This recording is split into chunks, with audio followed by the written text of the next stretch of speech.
In this video, I'm going to show you how you can get 50 of these half-square triangle units out of two 10-inch squares. So stick with me and watch how I do it. And stick around after that because I'm going to give you some more ideas of how you can get a bunch of HSTs. I'm starting with the two layer cake squares, 10-inch squares, and I put one on top of the other, and I am going to mark these out at 2-inch intervals. And all I have to do here is just mark the edges, and so I will end up marking the other side as well.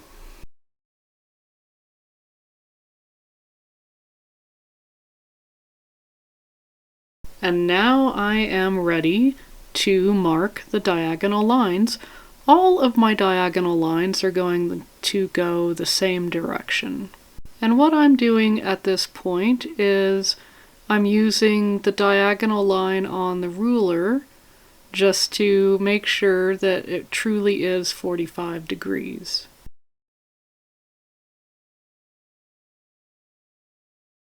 This is after I have stitched all of those lines, and I am ready to cut it at those 2-inch intervals. And that will end up giving me the basic squares that I can then cut along those diagonals and get my triangle units.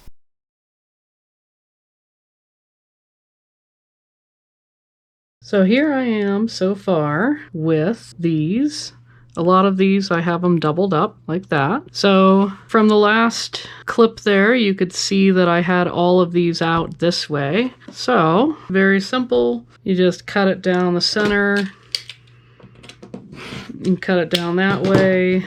You could use the scissors. That works perfectly fine as well. And I will frequently do both. So a note about pressing these. So you have them this way. And you don't have to worry about this bit because it'll just come right off. No worries. You know, pressing to the dark there. So you can have it that way. Usually what I do is I just take the iron to it to kind of loosen the fibers a little bit. And then I just press that over to the side with my fingers, and then I go ahead and iron it. Now, that's the way that I prefer to do. There's a way that a lot of people have shown that you can do. If you line it up this way, because these are going to finish out to 1.5 inches here. If you line this up this way, you've got your 1.5 and you've got your 1.5 there, and then you line it up and then you can cut it and get your square. That one, and some people put tape there, that one I find is very hit and miss. Personally. There is another ruler that you can use where this is a lot more spot on, and this is called the strip tube ruler.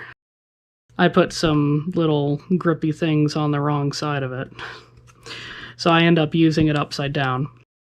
But this, what's nice about this is that you have your inches going along these sides here, and so you could see that lines up 1 inch, 2 inch, etc.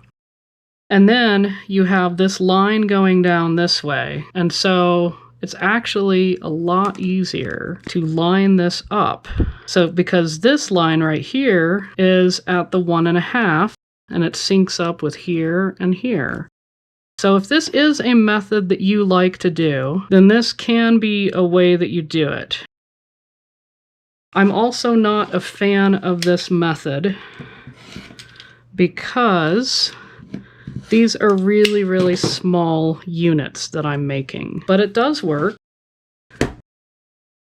And part of the reason why I'm not like a huge fan of it is because I'm going to have to come back through and I'm going to have to trim those dog ears anyway after I've pressed this. Another reason why I'm not a fan of it is on units this small, you have to account for the thickness of your fabric, the top fabric that you're folding over, and then also whatever the weight is of your thread. Now this thread is a 40 weight thread, I believe.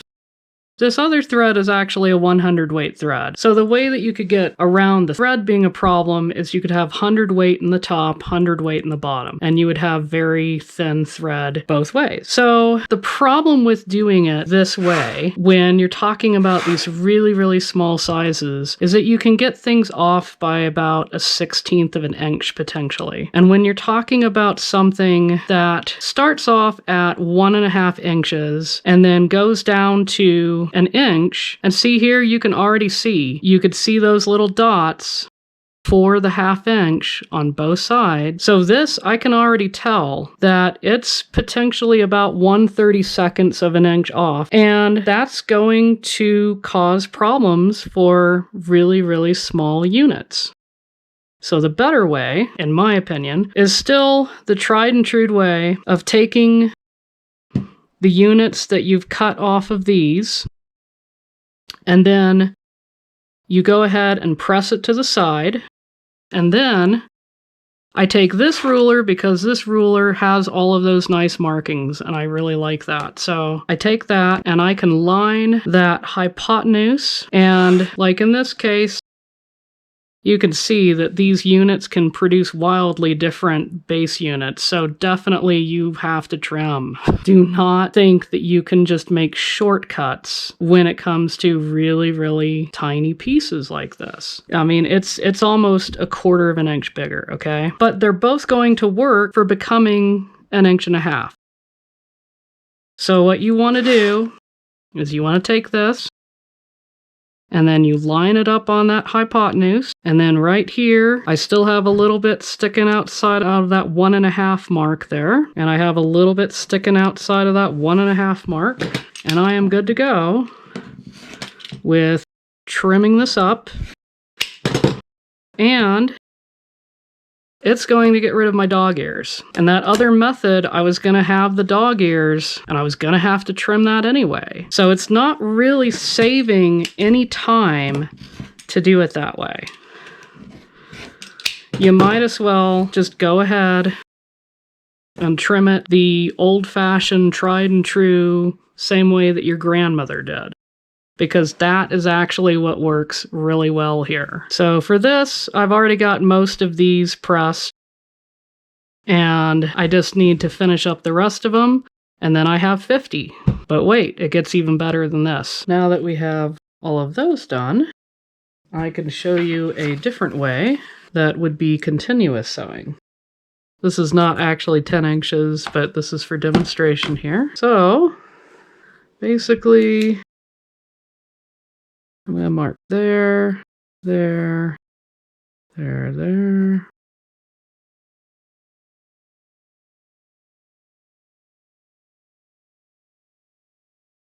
Okay.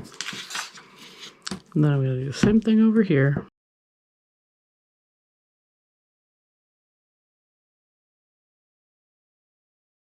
Okay, so some of these lines I want to mark a little bit beyond so we can see easier.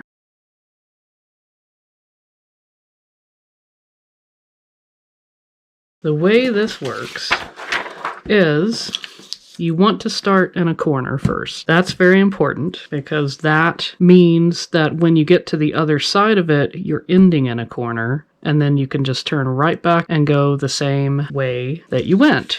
This can be done one of two ways. This could be going this way, and then you stop right there, and then what you do is you go this way, and then you just travel all the way down like that. You know, it's kind of like one of those brain teaser games. And then, now that you're down here, you can easily go up to here, and then go back up, and then go up to here, go back up, and go up to here, and then just keep going.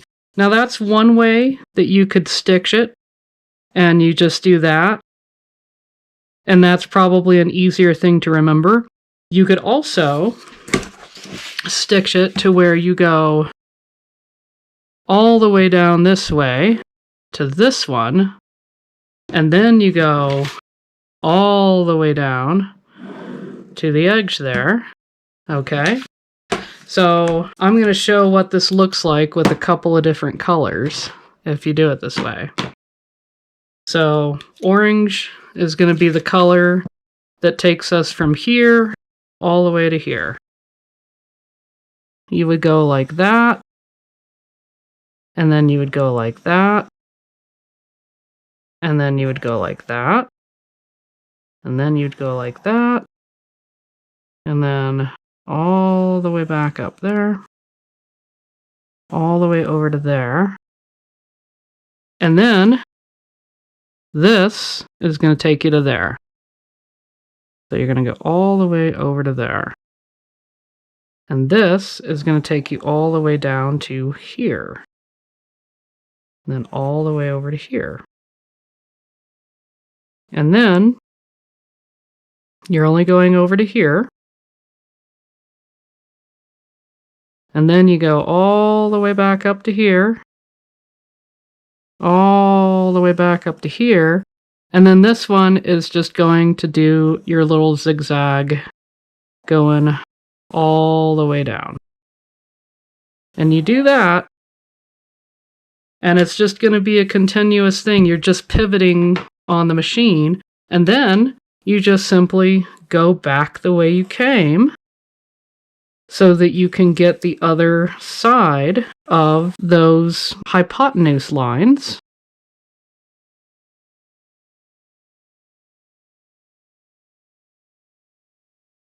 And that would get you pretty much a continuous sort of flow on the machine.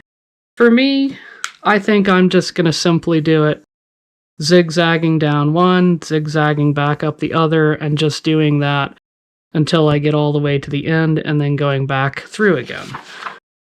So for that, I have these two layer cake pieces, and I can just place those on top of each other, and then I will go ahead and just mark my lines. And so let's see, it'd be easier if I look at it like it's 2 inches, and then that way I can just know where to do my little cross marks.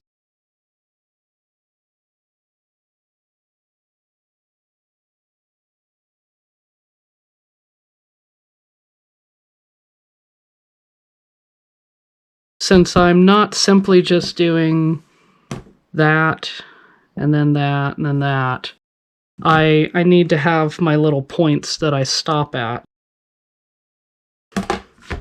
And then it's just a matter, like I said, of starting it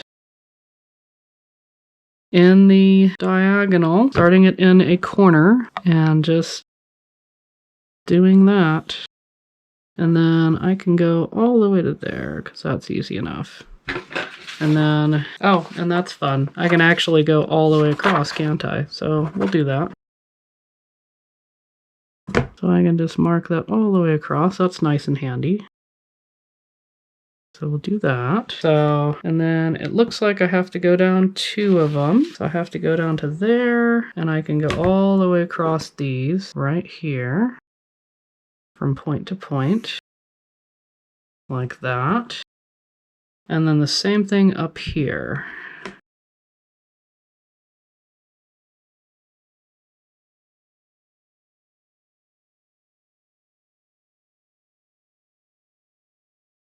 Like that. So that will make it so that I can start my stitching. So lay those on top of each other, and I could put some pins in place. That might be a good idea, just to keep the layers from shifting too much. Just try not to stab yourself as you're sewing, and that'll be good to go. And that is another way to get 50 half square triangles. Okay, so you might be thinking after all of this, okay, this is a really great trick. I can get 50 at a time, or 2 25 patches, but how many patterns really call for a 25 patch? But what's cool about this is this gives you those odd number patches. How many blocks have you seen where you need a 9 patch of half square triangles. Well, let me show you. The way you get that, same way. So I've got my 2-layer cakes here, and what I'm going to do is I'm going to trim these down to 9 inches. So these are going to get trimmed down to 9 inches, and you can definitely save those little 1-inch bits for other things, because believe it or not, 1-inch strips can be actually pretty useful, at least in my opinion.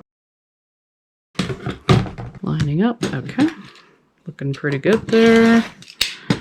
These will just go into the scrap bin, or they could even be like some kind of a skinny 1/2-inch border on your project, or sashing, something like that. So, now that we have it down to 9, we can split this up into 3s. Let's go ahead and do that. This black fabric here, I'm using my General's chalk pencil. Hat tip to Donna Jordan for suggesting that in a couple of different videos. It is the best marking white tool that I've ever seen. Look at that. That's just a hat tip there, in case you've had the struggles I've had with the traditional marking tools.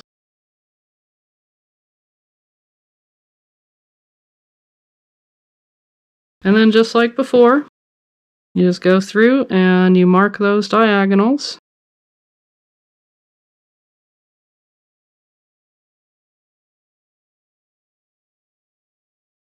And then just like I explained earlier, you're going to start here with your sewing, and you're going to go stitching, stitching, stitching, and then all the way back through again. And then these will end up being about 2.5 inches, and then it will finish out to about 2-inch half-square triangles finished. But your little units unfinished that you trim are going to be 2.5s. And then you can have 2 9 patches out of 2 10-inch squares. Anything that is odd numbers, like if you wanted to get 98 half-square triangles or 2 49 patches, I know it sounds kind of bizarre, but maybe you need a ton of half-square triangles for your project, then that would be divisible by 7. So if you need 2 inches, then that's going to start out with a 3-inch measurement.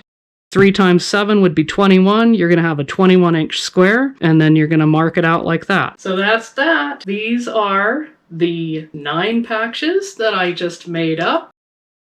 So this is what they ended up looking like. And these 2 took me about 1 hour to make after I had marked it. It took about 1 hour for all of the stitching, and then all of the cutting apart, all of the pressing them open, all of the trimming, and then laying them out, and then stitching them into the 9 patches, and then pressing them for the final finish here. And they all finish out beautifully to 6.5 inches. So hopefully I've given you something to think about for how you want to get those odd numbers of HSTs.